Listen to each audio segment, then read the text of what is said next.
Hello, my name is Destiny Vann, and I will be doing my speech on how to do and how to speech.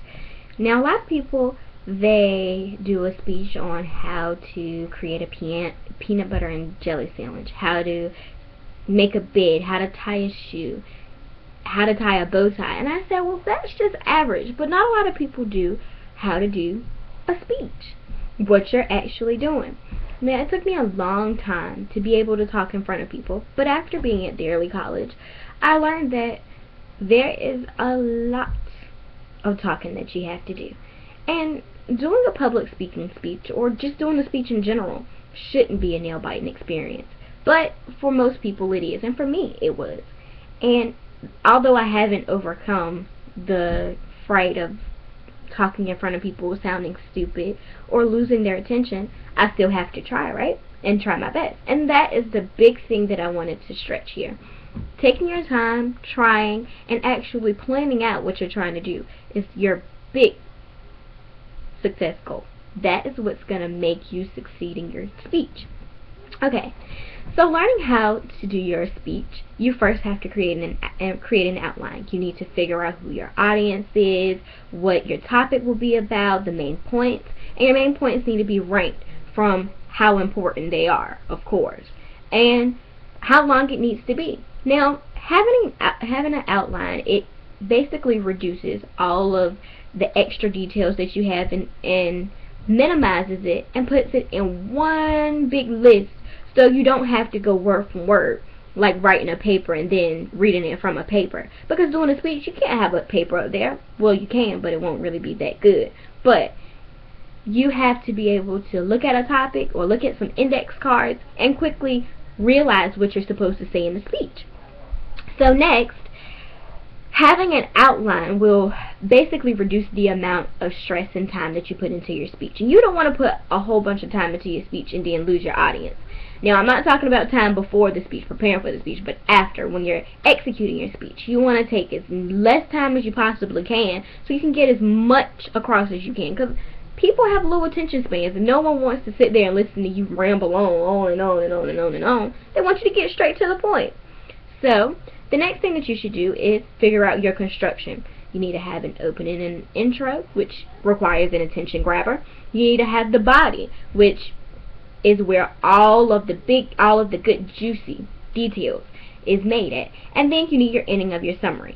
And the ending of your speech or your summary should leave your audience in awe. It should make them think once they leave your speech, because you don't want to just give a speech and then, oh, it just flew over someone's head. You want them to take something from it. You want them to learn from your speech, especially a how-to speech.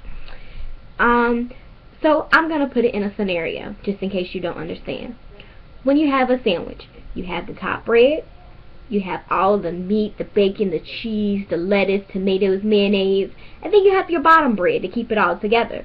Now, your top, which is your intro, when you first bite into that sandwich, you're like, oh my gosh, it's so soft. And then you get to the middle, and then you have all of the juicy. If you only had the intro and the ending, you wouldn't really have anything. Or if you only had the top and the bottom bread, you'll only have bread. So you need something to go in that bread.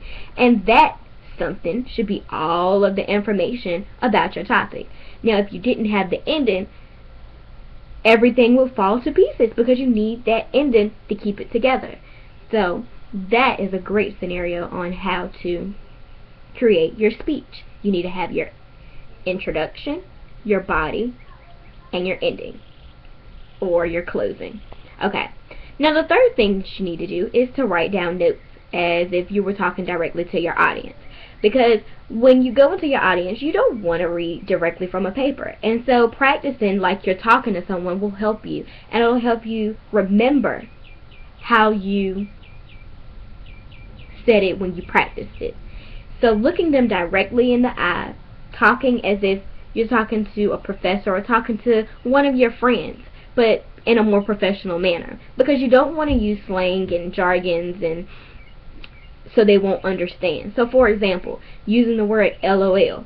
Some people might not know what LOL means. Maybe the people of the younger generation, and I'm sure some of the older generation knows as well. But you want to be clear throughout everything that you say in your speech, so nothing won't get misconstrued, or that your message is getting across, because that one word could set someone off and be like, I don't understand what she's saying, so I'm not going to pay attention.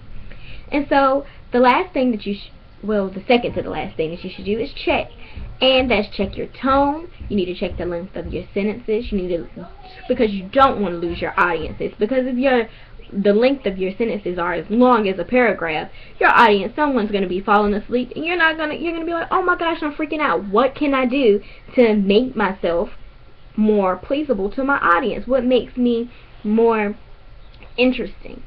And then also you should read what you've written out loud, because sometimes when you read what you've written out loud, all of your notes, sometimes it doesn't make sense. And when you hear yourself say stuff, you'll be like, oh, that's not right.